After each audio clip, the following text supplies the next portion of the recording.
Hello, my diagnostician friends. Please excuse the Band-Aid. I have a slight incident on my forehead. But this is an agenda that most schools have. My school has one already pre-printed out. I promised my friend girl I would make her this video because she's still struggling in the ARD process. First thing you do when you get to your ARD meetings is you make sure that you have your sign-in sheets, your procedural safeguards, the notice that the parent is going to sign stating that they're receiving, and your SHARTS Medicaid form. Now, I typically do my SHARTS Medicaid form and my procedural safeguards at the end because that way I can release my teachers. But I do tell them in the beginning when they're signing into the sign-in sheet that there will be paperwork at the end for you to sign. Once people have started signing in, I typically start with the introductions. I sit at the head of the table. Really, I sit where the plugs are, and that's usually at the head of the table because my computer might die. And so I start to my right where the parents are, and I go all the way around to the left of the table, which usually ends up with my principal being there. That being said, he or she is going to read the statement of confidentiality.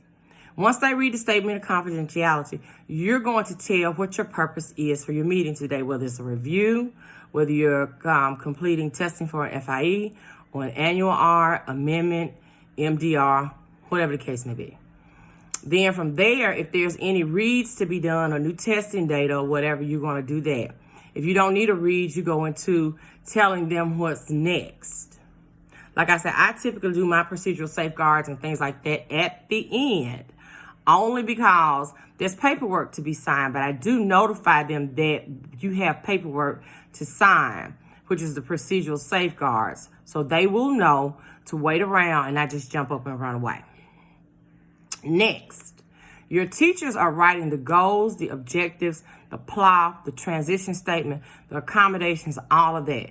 You know nothing about the kid as a diagnostician other than what you've tested and other than what you've read in your statements and your observations, basically. So you don't really know the child like the teacher who's writing the objectives.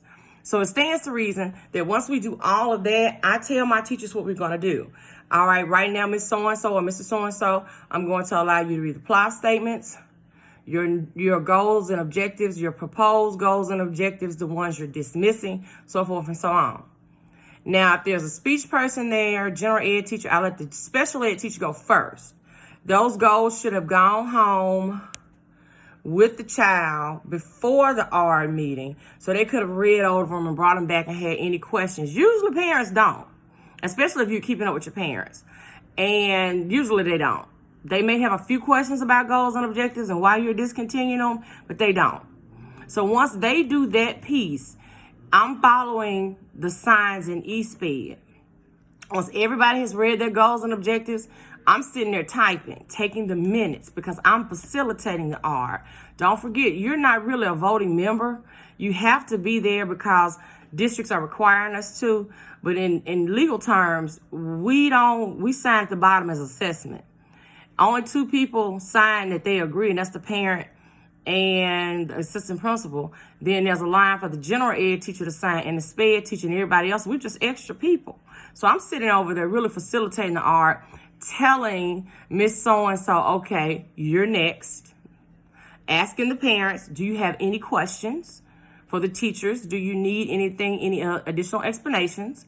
I allow the next teacher to go, the next teacher, speech, OT, BSR, whoever else is in the room. I let them talk about transitions. Well, my kids are in elementary this year, so I don't have transition statements. But if they're changing placement, like if they're going back to their home school because this program is over, or they're going back to their home school because they just are, or they're going to fifth grade. We talk about the proposal of fifth grade and where their placement is going to be, and that's the end of their portion. Then I come in and I start talking about, because realistically, if they don't have a behavior plan, the BSR, the BRS, or whatever you call it in your district, has already discussed her portion. You're going to talk about communicative needs, things of that nature. Most of the time, they don't get assistive technology. So you can kind of work your way on through that. If there's an AU supplement that you need to talk about, you sit there and read the AU supplement. You talk about personal care. You talk about transportation, if they get it. If they don't, are they eligible? ESY. That's your job in the next segment. By that time, it should be time for the teacher to pop back in, because if you're following ESPED, the teacher should be able to pop back in and talk about the accommodations. At that point, that's where I go over what STAR they're taking for this year. And are we going to take it online? How does the teacher decide? What does the committee decide to do? Then I give them the proposed testing for next year and what they decide to do. And the teacher has read the accommodations, because they do the accommodations.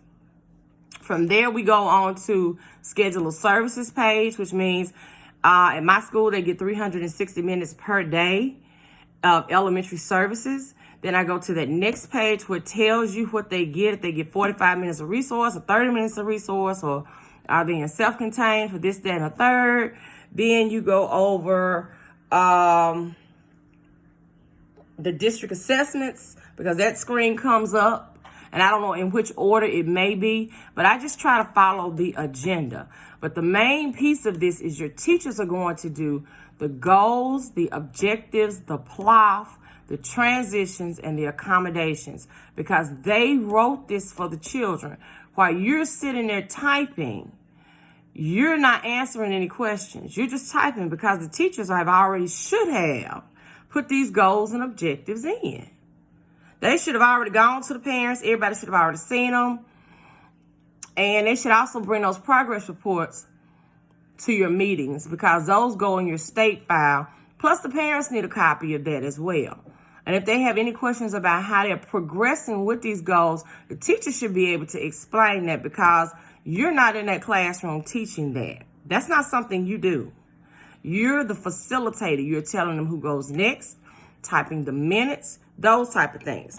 Now, once you've gone over all of that, scheduled services, placement, where they're going next year, this year, any questions the parents may have, transportation, you sum it up.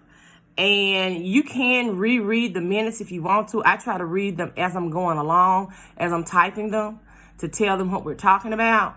Then the principal comes in again with the assurances. That's read by the administrator.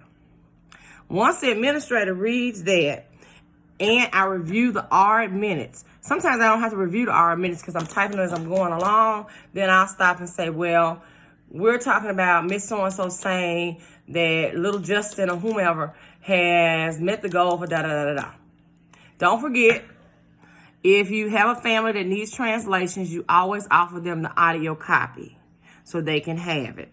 And if you didn't know, there is a link out there on TEA's website that provides you the book in their native language for procedural safeguards. So you don't always have to have English. They have Urday, they have Arabic, French, Korean.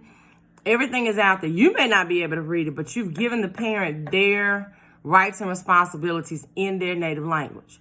Now, because we're on a computer, so once I have everybody electronically with that little pen or my mouse sign their names, I release them. Then I go over to my parents and I said, this is what we talked about in the beginning. I need you to sign the procedural safeguards stating that you received your rights as a parent. That's all this form is, to reassure them I'm not trying to trick them in anything, because when you have parents from different nationalities, they may or may not understand it.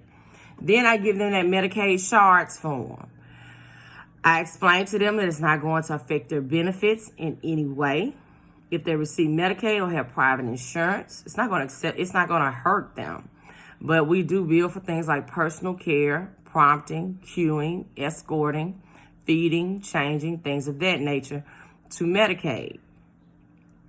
Then I have them sign my computer or my sheets. I've collected all of the paperwork, which means I've collected my sign-in sheets. I've collected my goals that have to be uploaded, anything else the teacher has to put in the state file. I hand the parents the procedural safeguards. I thank them for coming, and the meeting is over. I don't discuss anything after that. Now, one of my administrators will hang around after the teachers leave just in case, But I don't have any questions. I don't have any answers for them, mainly because I'm the facilitator of the ARD. If it's not about your test, your next test coming up, or the read I just read, that's not my lane, and I don't drive in other people's lanes. Goals, objectives, PLOFs, accommodations, transitions is what your teachers should be talking about, which is the bulk of the IEP. They wrote the goals. They know if the students are struggling. They know if they're mastering the goal. And like I said, my school has a little agenda that they have. If you don't know what to do, go sit down and write who says what on there, and you can follow it. It's not that hard to do an ARD. Now, I know there are a lot, like my friend, the reason I'm doing this video is she's still struggling. And her teachers are letting her sit there and read the goals and objectives, knowing that that's their job, while she's trying to type, which is really unfair because she hasn't done this in 10 years. When she was a diag, a lot of this stuff probably didn't exist. And it's unfair for them to do her that way. But people will take advantage of you if you don't know. Now, if it's a question for your supervisor, you may have to tell them that you'll get back with them. But usually, they don't have any questions for you unless it's testing. And even when you're reading the testing scores, it's a lot for them to take in right then. You're telling them what they mean and how they tie into things, but they still don't understand what you're saying because those FIEs are written way above a third grade. A third grader couldn't understand that. They need to be written simplistically where people can understand them. Because people have no idea what GVs, GCs, GSM, GLR, they don't care about that. They just want to know, is my child going to qualify and is my child going to get the help? And you can tell them, of course, you tell them in your testing how you're linking the G's to the knowledge. But that doesn't mean anything to a parent. What really means something to them is that you care, either their child qualified or they don't. Most of the time, the parents who've asked for a referral, they feel is something wrong. They already can see it coming. They notice some things. They're working with their child, so they're expecting them to qualify. Some children won't qualify based on the fact that they just don't know the skill. Because remember, we're reading about 75 to 80% of our test. Our test is not star-based, so it's not going to look like what the teachers see. So don't get caught up in that web when you go into your ARD meetings. Just go in, be the facilitator, take your notes, make sure everybody has signed everything. We all agree. The teachers have done their part, and we can move on. I hope you've enjoyed this video. Excuse me again about the Band-Aid, but I had a little explosion. And thank you for watching. Bye.